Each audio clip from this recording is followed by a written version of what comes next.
Well, this is the last week of our series when we're talking about how to stop judging other people.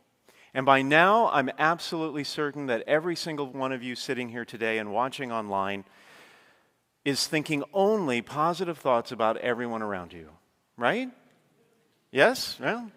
Well, that may be a little too much to ask, right? Because judging others is the most common sin of all. It's something we do every day, all the time. So it's a hard habit to break. But I hope that at least you've seen some improvement, because over the last 3 weeks, we have been offering some constructive advice about how to keep ourselves from being overly judgmental. In the first week of the series, we said that if you're troubled by the behavior of someone you know, like a neighbor or a coworker or a family member, someone you know, having the courage to just sit down with them and talk about it can actually move you from a place of judgment to mutual understanding.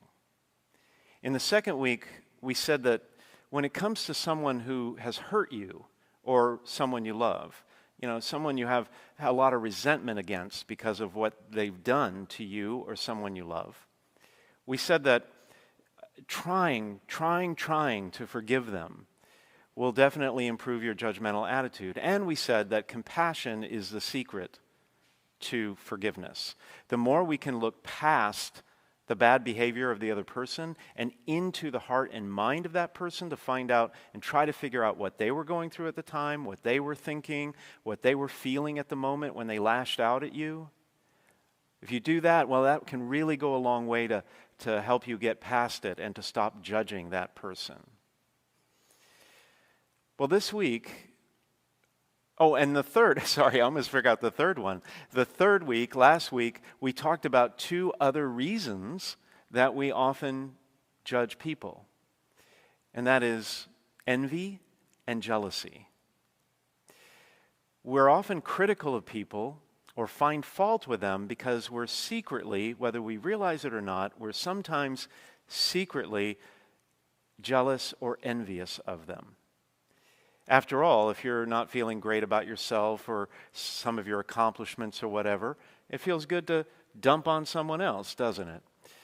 But that feeling doesn't last, and it's not healthy. And so we said last week that it's really best, if you want to stop judging, to try to stop being jealous, stop being envious of what other people have. Instead, really work on it, really have an affirmative intention to be thankful to God for the blessings of other people, to kind of be a cheerleader for them. I know it's hard at first, but if you grin and bear it and you just keep at it, the practice will become a regular habit.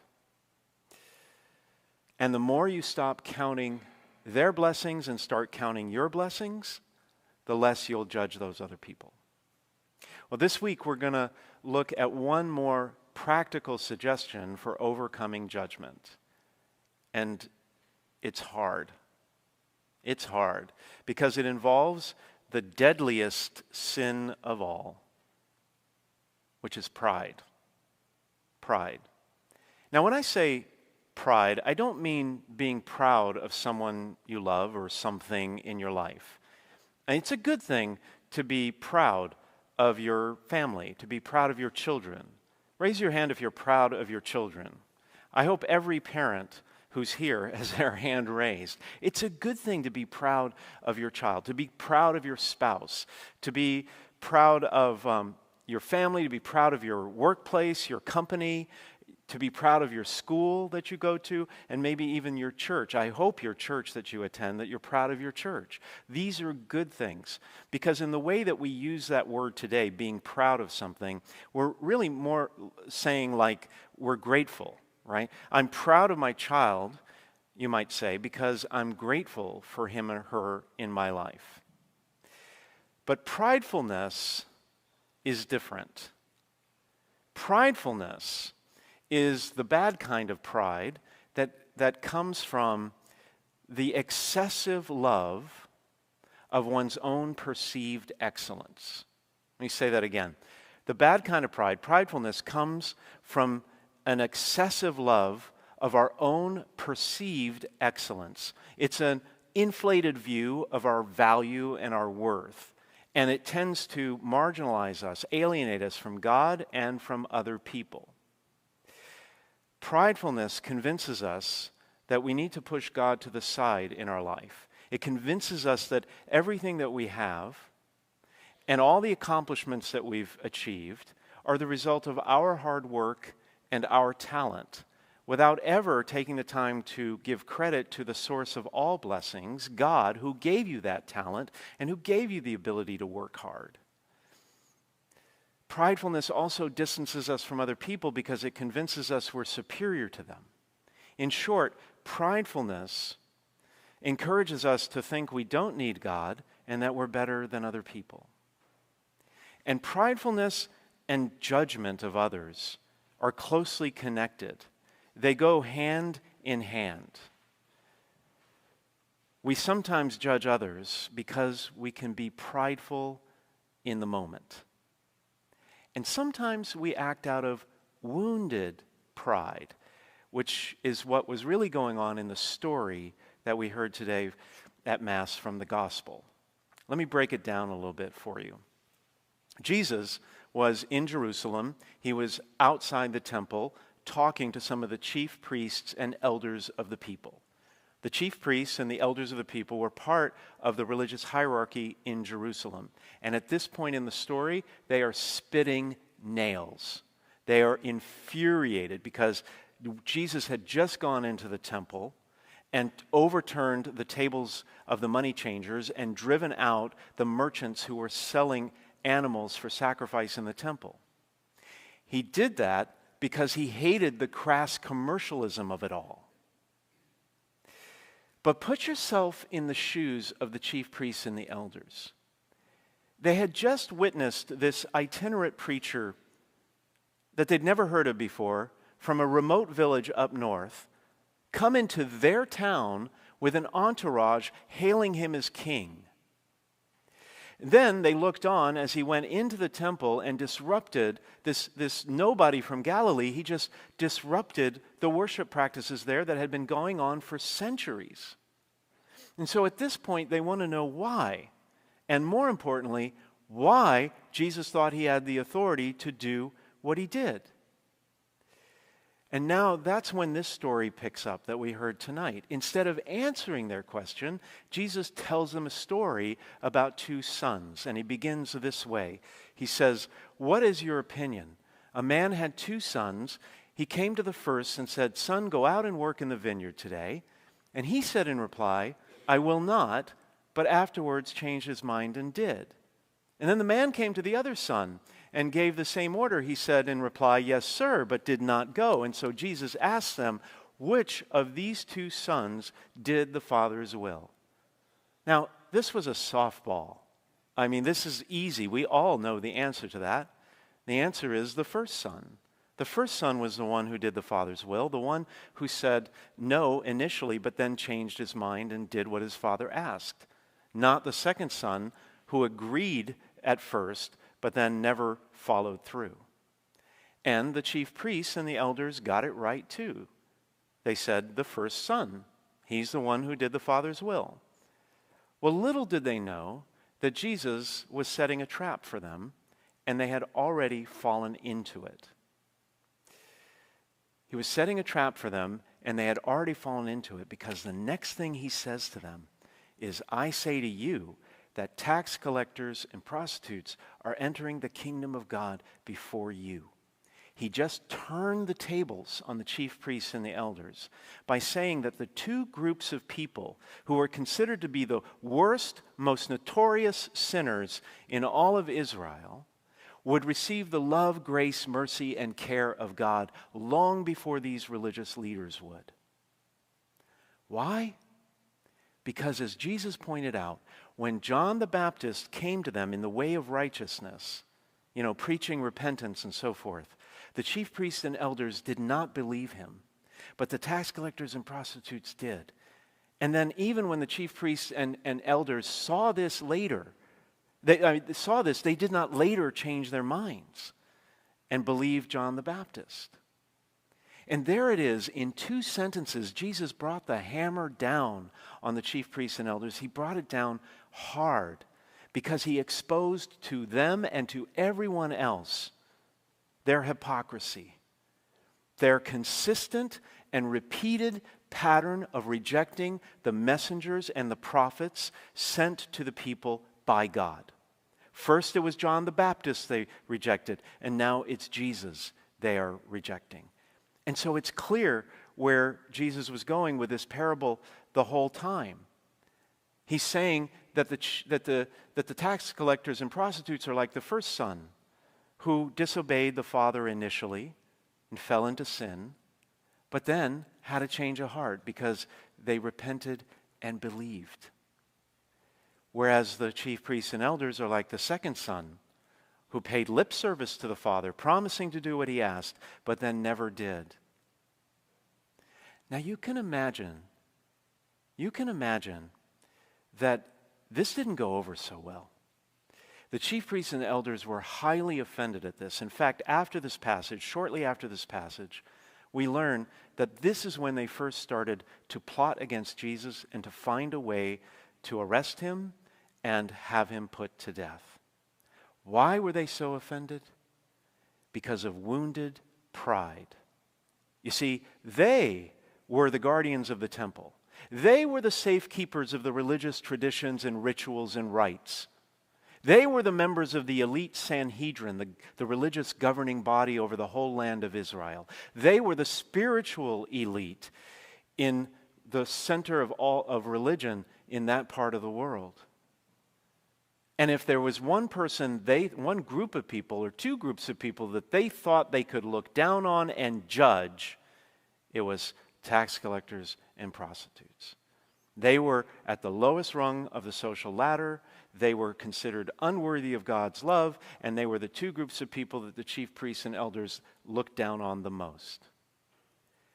But it was their pride that made them unable to see that even the most broken, hurt, damaged, and sinful person is worthy of God's love and can receive God's love when they change their ways.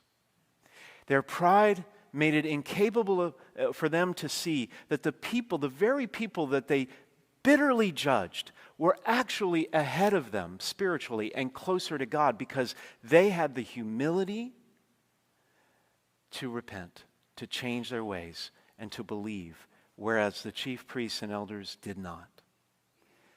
And that's because pride always clouds our judgment, but humility helps us see the way forward. Now, I will be honest, and I have to admit that I'm not exactly the most humble person around. In fact, I've been told by a number of people, not too many, a few, that I have a rather large ego. Has anybody ever told you that? Well, I can't disagree completely, but to be truthful, it really comes from a place of insecurity, as a large ego always does. But anyway, be that as it may, there have been times in my life when I have been able to swallow my pride and to tame my ego so that I could see the way forward a little bit better. And I want to tell you briefly about one of those times. When I came to you as your pastor here at St. Hilary 3 years ago, it was right in the middle of the pandemic. July 2020. Everything was shut down. And I could sense and see that people were disconnected from the church and from each other.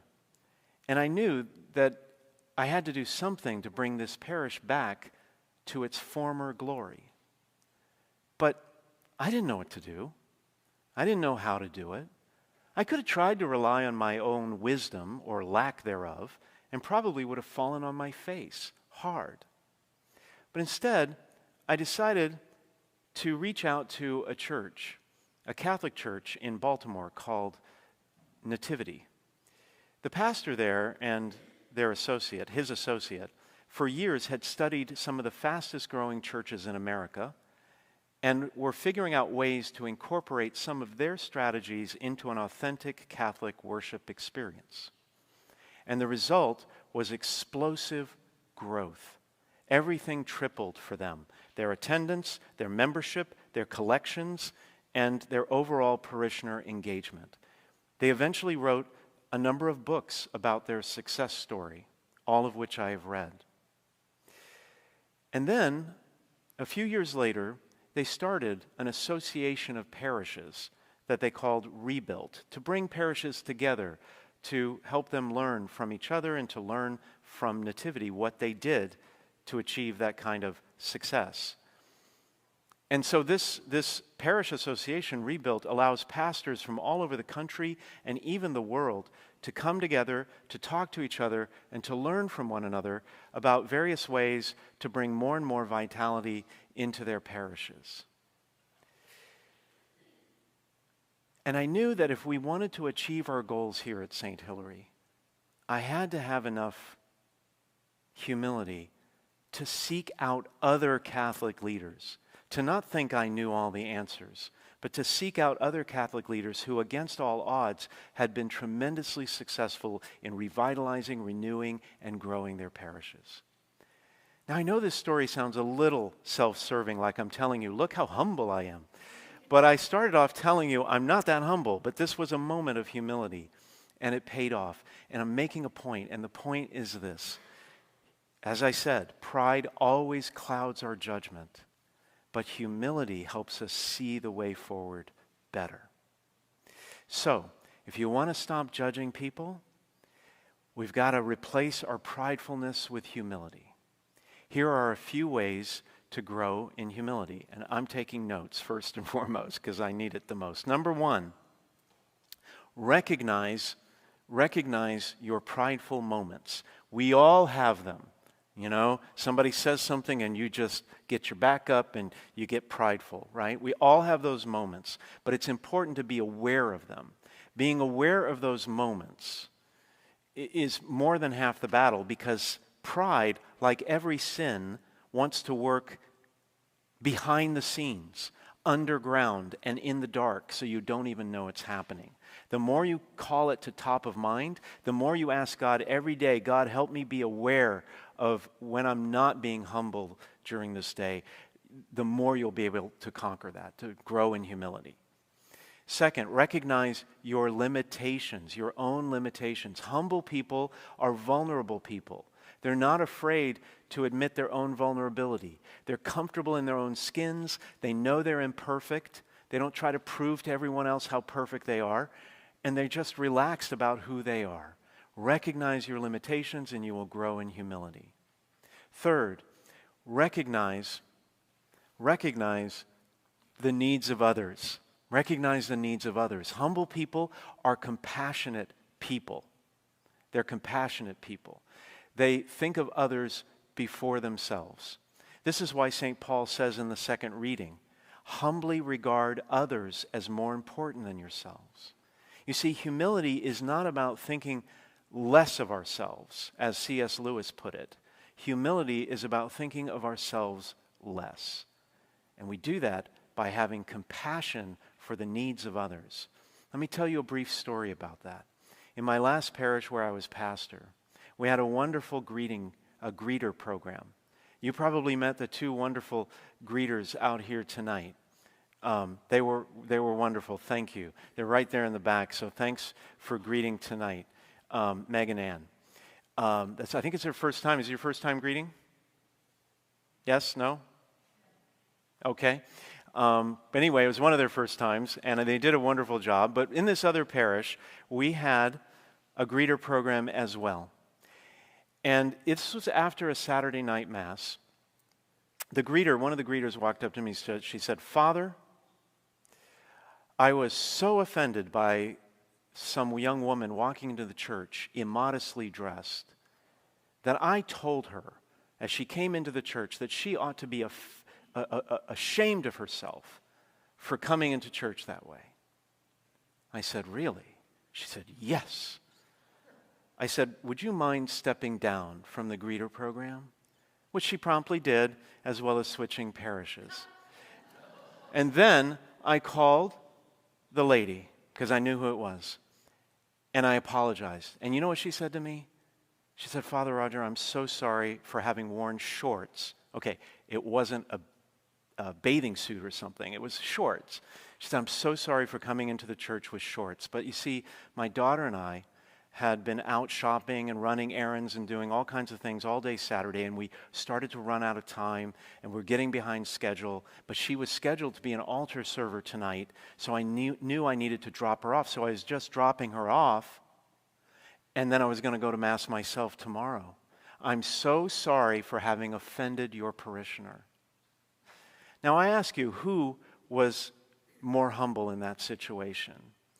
The offended greeter who didn't bother to ask the circumstances? Or the mom who, despite the situation, was compassionate for the greeter who felt offended by this? I think we all know the answer. Humble people are compassionate people. Number 4, and lastly, recognize your blessings. I've talked about this a lot, but gratitude cannot be overstated. Prideful people are incapable of giving thanks to God or to anyone else. But humble people are grateful people. They express their gratitude every single day. Well, I hope this series has been informative for you. I hope you've learned something from it. On your way out, we have a one-page resource for you with sort of the major points of all 4 episodes of this series. If you want to take it home and put it on your refrigerator or give it to someone, you can get that on your way out. If you're at home, we want to send that to you by email, so just text the word LEARN to the number that you see on your screen right now. We'll leave that number up for a while. I also hope you've found this series to be helpful. So helpful that the next time somebody says to you, hey, judge much? You can honestly say, no, not at all, and be really, really proud of that.